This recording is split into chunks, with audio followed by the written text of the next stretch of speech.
here. Somebody. On April 19th, 22, this dude ran a stop sign and T-boned me.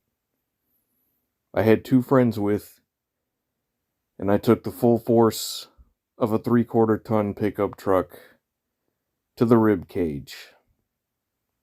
But the Jeep did a good job. Holy, I don't think so, man. Oh boy, I don't want to move. I'm so sorry, man. Oh. I'm sorry about that, man. I didn't even see you guys coming. Holy shit. Clearly. Yeah, you were in the blind spot in my truck. Oh. Yeah. Man, I'm so sorry. Fucking A. You okay? Whose door is open? Electronics are... Oh, God. Fucking A. Jesus. Man, I'm so sorry.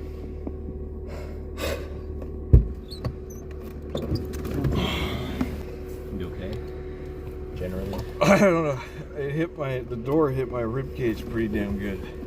Oh my goodness. No airbag? The airbags didn't go off. This thing's How fast were you going? Like 25. Let me turn the truck off. Okay. I live right here, so. Okay. okay. You.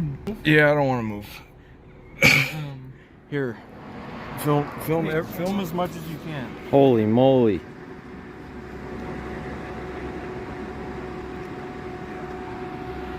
It went right into your door. Yeah, it did. I felt it. Oh my god, good thing reacted. If I would have kept Okay. straight, 'cause I swerved. Yeah.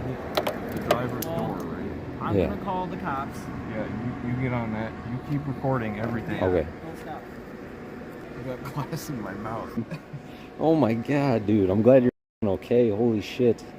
And I didn't stall it. Yeah. So just for documentation, what? This is Easton 11th, right? Go look at the street That's what it sign. says over there. Yeah, Easton 11. So I was driving northbound. East. I think so. Northbound East Street. He was eastbound on 11th. He ran the stop sign. I swerved to the right. The driver's ribs are hurt. Everyone seems okay though. You don't need an ambulance, do you? No. No. Can you poke it? Poke what? I don't see any blood here. No. It felt like just getting punched, Yeah. you know? Thank God. What does the underside look like, Bibber? Just two. Just get it with the camera. Okay. It looks okay under there. Your door? Yeah, I know the door's gone. Yeah. What about the rocker panels? The rocker panels. The tires holding there? Yes, ma'am. Yeah. I was just a passenger, just to clarify.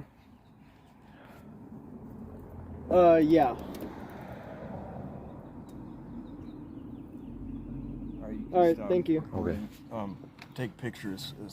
So the police showed up, and first question, do you need an ambulance? No, I don't want an ambulance because I don't want to pay for it. We were half a mile from the hospital where this happened. An ambulance ride for half a mile would have costed what? $40,000. I hate America. Okay, that's a rant for a different time.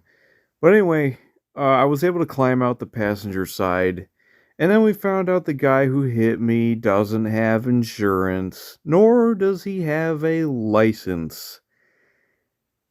I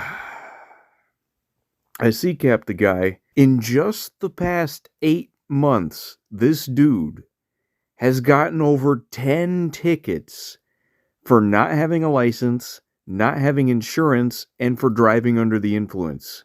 All 3 of those, he has over 10 of each of those in just the past 8 months. This dude's CCAP profile goes on and on and on and on and on and on and on and on and on.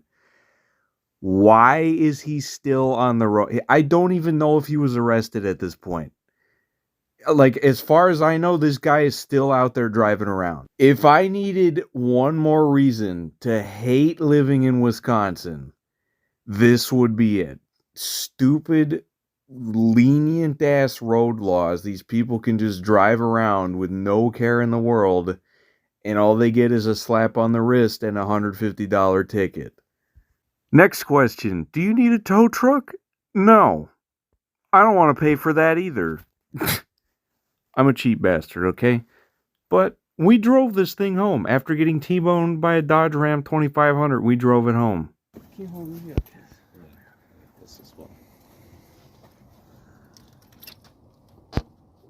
No, the latch is stuck. The fact that the hinges are dead, too. Well, actually, that looks pretty good, honestly. I should mention that 100% without a doubt I had the right of way. There's no stop sign, there's no stoplight, there's no anything. It is a right of way street that I was driving on. It's a main road through town. Everybody knows it's a really popular road. This guy, I saw him pull up to the stop sign. He slowed down, and that's why I kept going, because I saw him slowing down. And I figured, you know, this is East Street. Everybody knows East Street is a super popular road. I see him slowing down for the stop sign. He clearly knows there's a stop sign there. So he slows down to maybe like 10 miles an hour and then just keeps right on going through the stop sign.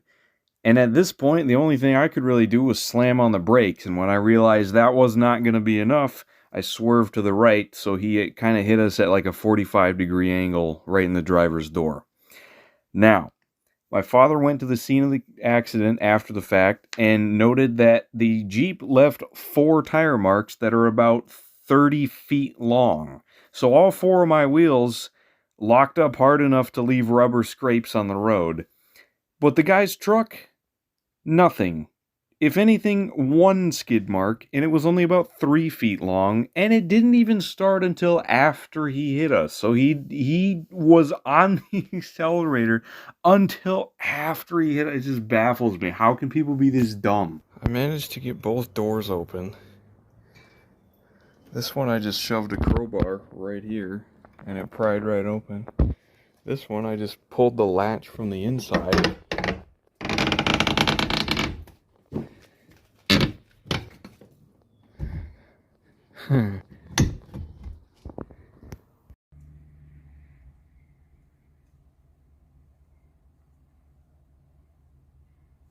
Why should I tell the tale? Why should it be remembered? The aspects elsewhere to which it surrendered bear the brunt of fame and memory tendered. But a dive to the deep on ancient pages once rendered revealed a faint call from one who less ventured to redeem the old XJ in his Jeep's old age, torn and broken from journeys once staged.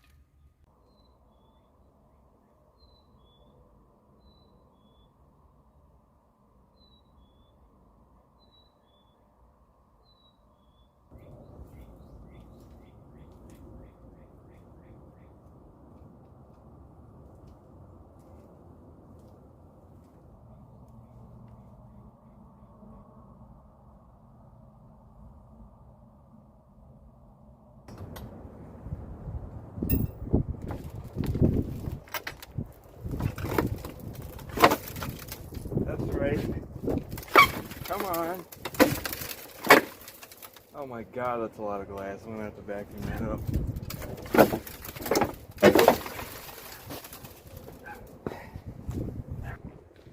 Dogs, shut up!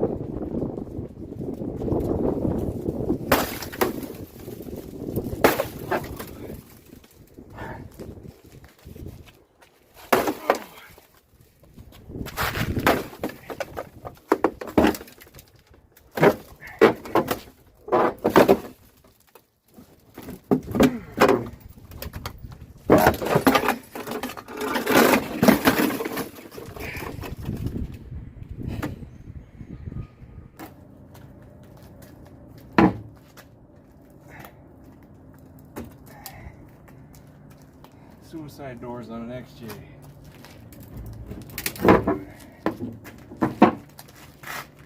Come on now. Hey, I think there's something wrong with my door hinges. What the hell are you guys doing? What are you doing? What are you doing? Well, I don't even remember what I did. I can't think anymore. I got the doors off.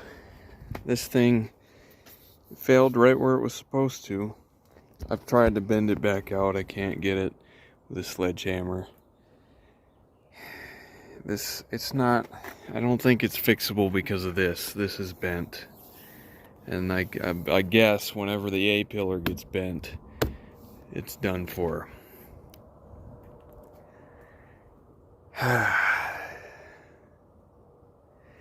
Some people were looking at this rust and being like, yeah, it was too rusty to be worth saving anyway.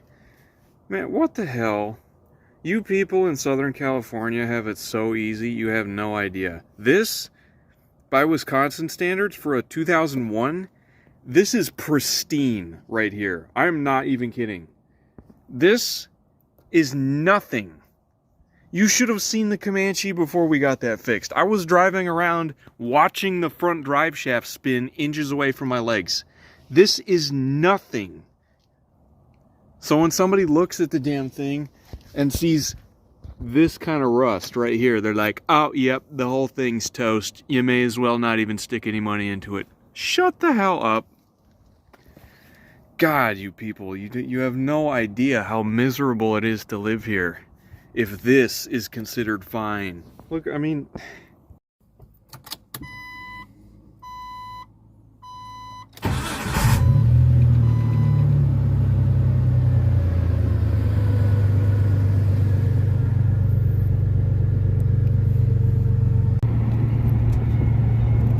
There comes a day in every good Jeep's life where the doors come off.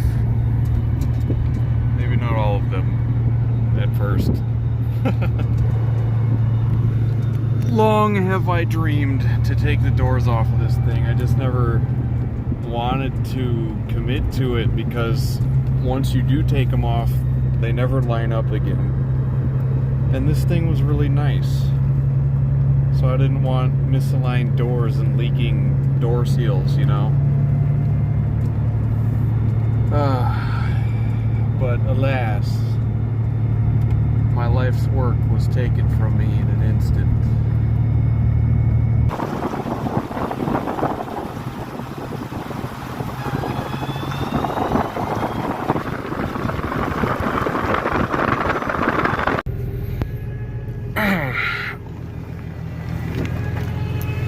I have always been quite fond of its ability to do this. This road, this is just called S Road. It's just a dirt road in the backwoods in the middle of nowhere. But this is the only off-road trail that's anywhere near my house, and it's not even really off-road. But a long time ago when I first got that damn thing, this was the first adventure we had. And I took a picture right about here during sunset.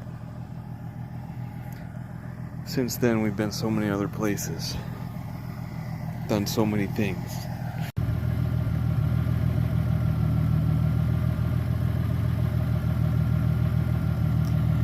I'm gonna miss that purr. I'm gonna miss its very recognizable idle. It's always had a little bit of a miss.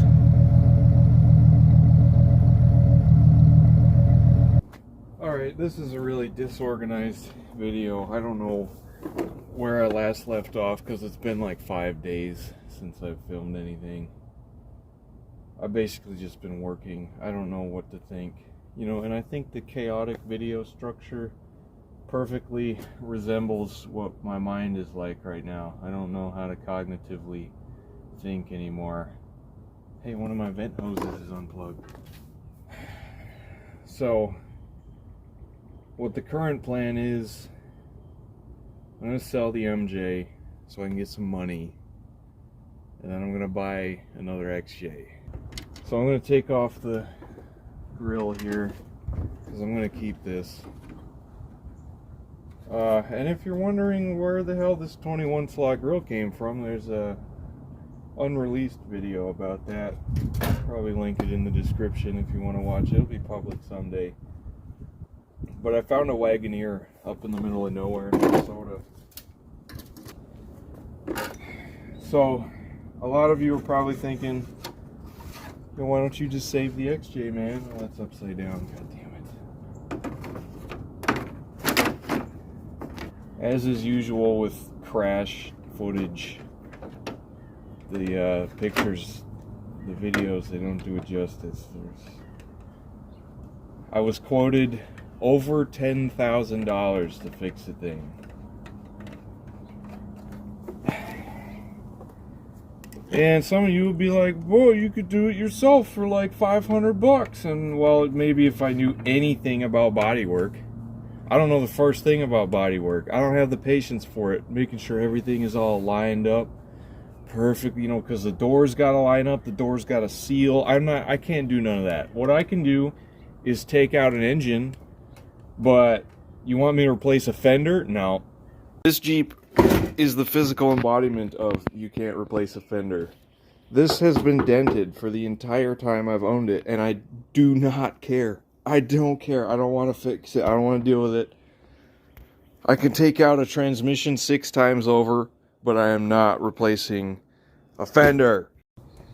So, what I'm thinking is I can find a really nice body and put my drivetrain in it.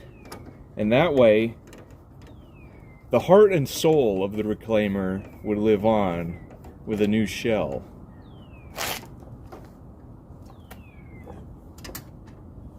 Isn't that what everybody wants anyway? Just reminiscence of past ones we once knew. We're always looking for that one girl we once knew and all these other people. But she's not there.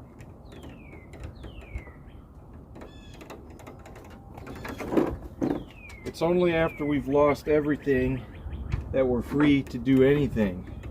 And I could do a lot of different things right now. Sure, I got a lot of options, but that doesn't mean I'm any good at thinking about and deciding on these options. So, go easy on me in the comments, please, because I just lost my life's work. And I'm going to lose the one who was there for me. Waemid, why do you gotta sell the MJ?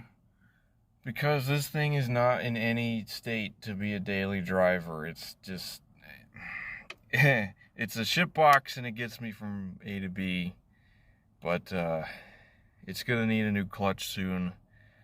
The rear axle's going out. It's got a bad pinion bearing. Oh, what else? There's a ton of... In order to get this transmission out of here, I have to cut open the frame.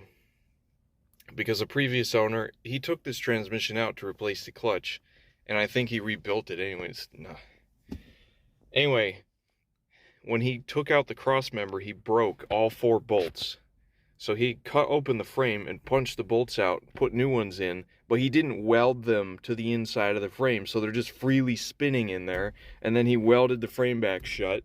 So in order to get the damn transmission out, you gotta cut the frame open. Don't you love it when people do shit like that? But hey, what if you got something that isn't a Jeep?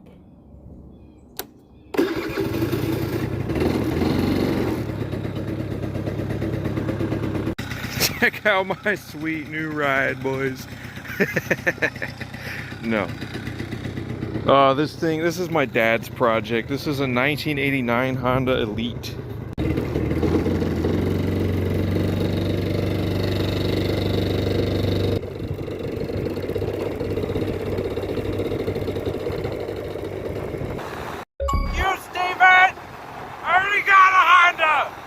Let me just preface the following with the fact that I don't believe in insurance. I think insurance is the biggest scam there is in the world. I think it's the dumbest thing ever. aside from Wisconsin as a state, just in general. But anyway, as a result, I don't have much insurance. What I have for insurance is the bare minimum to be legal, because I don't want to pay any money to a multi-billion-dollar corporation that in no way sees me as any meaningful entity beyond whatever my monthly premium is. So I don't have any coverage on the Jeep beyond liability, I think. I don't really know anything about insurance because I hate it. Okay, chill. But anyway, yeah, insurance isn't going to give me a single cent for what happened, even though I am literally 0% at fault. Because the other guy's uninsured, I get nothing. And so that just 100% goes back to prove my point. Why do I even have insurance if other people can just drive around without insurance and all they get is tickets every now and then? Why do I even have it? I mean, I've been wasting however much money a year for the past 3 years insuring this thing, and now I get nothing. So there's that rant out of the way, I guess. I think I might have found something. I'm going to Illinois. I'll be back. Oh my gosh. It's real. A lucky find 5 hours after it was posted on Craigslist. A 2001 with no rust. All the way down in southern Illinois. A barn find of a Jeep, quite literally. It's an SE model, standard edition, 2-wheel drive, 5-speed. And yes, 2-door.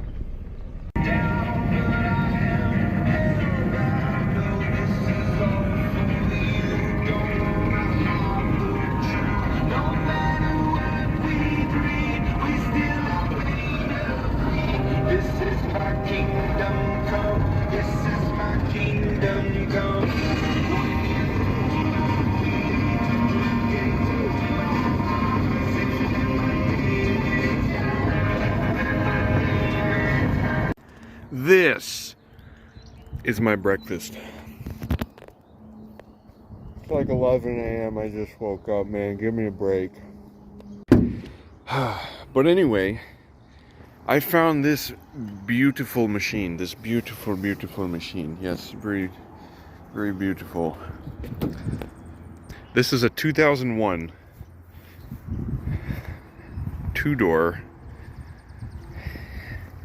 with not a speck of rust on it because it's been bondoed. But whatever, it's spray painted. Look at the underside though. Holy Christ. And you might see over here, there's no transfer case. Yes, I know. This is a... Oh, I gotta stretch. It's an SE model. So, it's got nothing. We've got the base terrible cluster. But, although it is 2-wheel drive, it's a factory 2001 manual. And yes, the weird ass shift boots. Factory 2001. So this is an NV3550. And I love the 3550. This is the first one I've ever driven. The throw is so respectable and short. In fact, it's so short that sometimes it's kind of difficult to differentiate third and fifth, which might have some problems with. But I haven't blown anything up yet.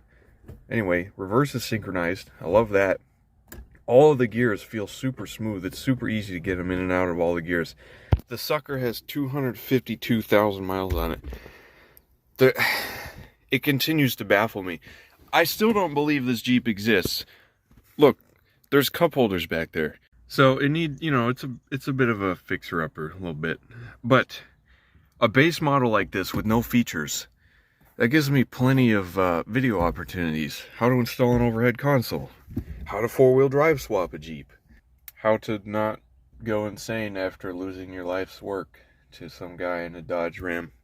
First priority though is the window came off its track over here and it just kind of rolls itself down and you can't really do anything about it because the crank is gone. So I gotta fix that because what is it today, 60 degrees? This is the first time it's been 60 degrees all year. On top of that, the heater doesn't work at all. Like zero heat. Nothing. It feels like just outside air. So I gotta fix that pronto. It's a manual with AC from the factory. That's pretty freaking sweet, man. I'm gonna rip it out anyway. I don't need AC. Bryant noted this interesting coloration here on the airbox. It could have, I don't know. Something could have happened at some point.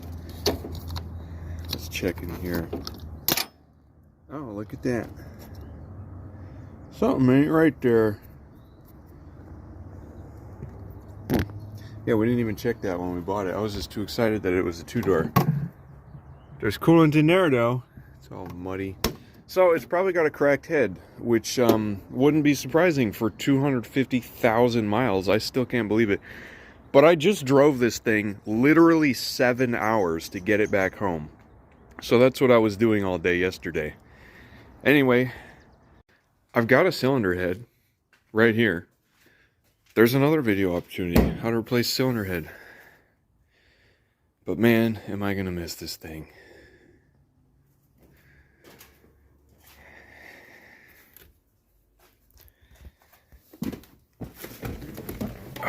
It just feels home. I don't think it'll ever be replaced. So what bothers me about these damn SE models is that they don't have a temperature gauge. So on the way home, you know, I would monitor it and see how the engine's running. It ran fine though. Like it ran like it was brand new. But I don't know how much coolant is even in it. This is probably clogged up. That's why the overflow tank is still full. Is there coolant in it? I don't know, but I just drove it 7 hours, so that I would think so. But the gauge, there's no gauge. So all you get is this dummy light. All this tells you is that the engine is somewhere between 0 and 240 degrees. I don't know where it is in that range. It's somewhere in there, but it's probably fine. So I think one of my top priorities before I even do anything with the engine is I want a gauge cluster that has all the meters on it. I need diagnosis things. It is kind of interesting to drive a manual without a tachometer, but I don't really need it. I'm so used to this vehicle that I know when to shift now.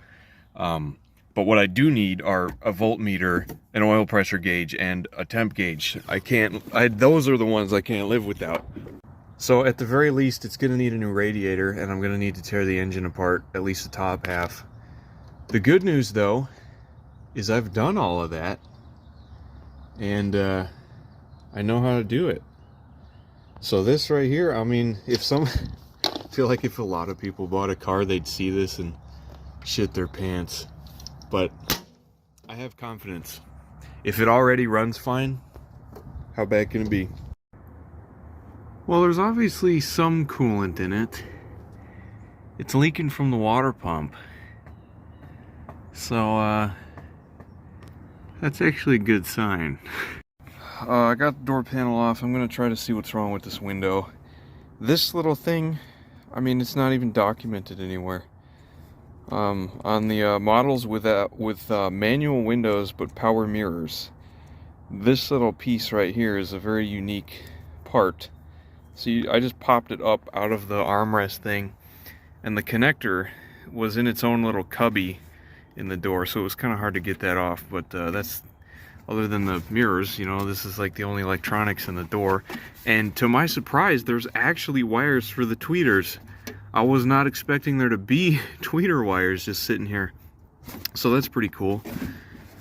Looks like somebody's done something in here before. I don't know, I'm gonna poke around with it. I don't really know anything about crank windows and how they work. I've taken the handle off of the passenger side, and although it does still seem to move, it skips. The teeth skip. So the regulator's fried, and I'm gonna need a new one. Now the bad news is, pretty sure nobody's made manual window regulators for XJs ever, and double oh no is this is a 2-door, so it's got a different regulator, I'm pretty sure. So this is looking like one of those things that's like never gonna work, which really sucks because it's the driver's window. What I'm gonna try to do is see, this isn't even attached. I'm pretty sure that's where the window attaches to it. I'm gonna try to roll it all the way up so that at least the window stays in the up position, you know.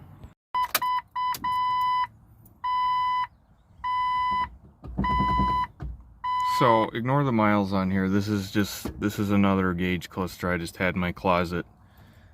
I just wanted to see if the gauges would actually work, and they do.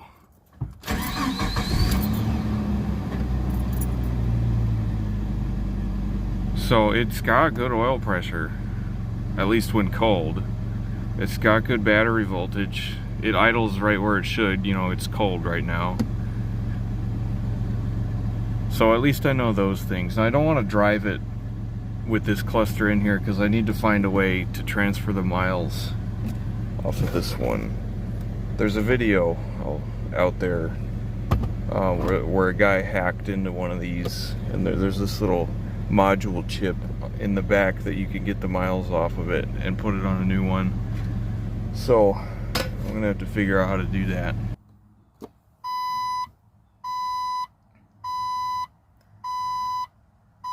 So I guess this is what the test looks like on the dummy light cluster.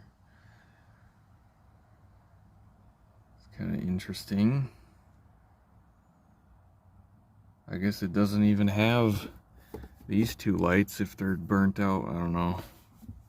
Whatever. Yeah, I'm just gonna leave this one in here until I can figure out how to transfer the miles over. Look what I got in the mail. It's not a window crank for this though. I ordered this a couple days ago because I'm getting sick of this. This has been broken for a while, and I know it's not blue, but neither is that one. It's the small victories, you know. Now I can finally roll this window down without having to just do it a third of a turn at a time, you know. It's been kind of bothering me now that it's actually warm enough to have the windows down. Hey, let's check the air filter. I didn't even think about that. Oh. Yep, that's the kind of situation we're dealing with here. I think that would explain what this is. I think this is like a reusable K&N filter. Look at that thing though. How old is that? It's dry rotted? Jeez. I mean, at this point, I'm kind of glad there wasn't an air filter in it. So now that this video is ridiculously long, I'm basically talking to nobody. Mr. 0.3% retention rate. But without going into too much more detail, I think we can all see what kind of project this is turning out to be. But I think I'm gonna stop now and think. I don't really want to reveal too much else, you know. I just want to clarify that anything that I've said in this video is not like set in stone. So don't expect me to make any given video. I'll try, but no guarantees, because I'm working full-time now. I'm gonna try to go back to part-time so I actually have time to do videos.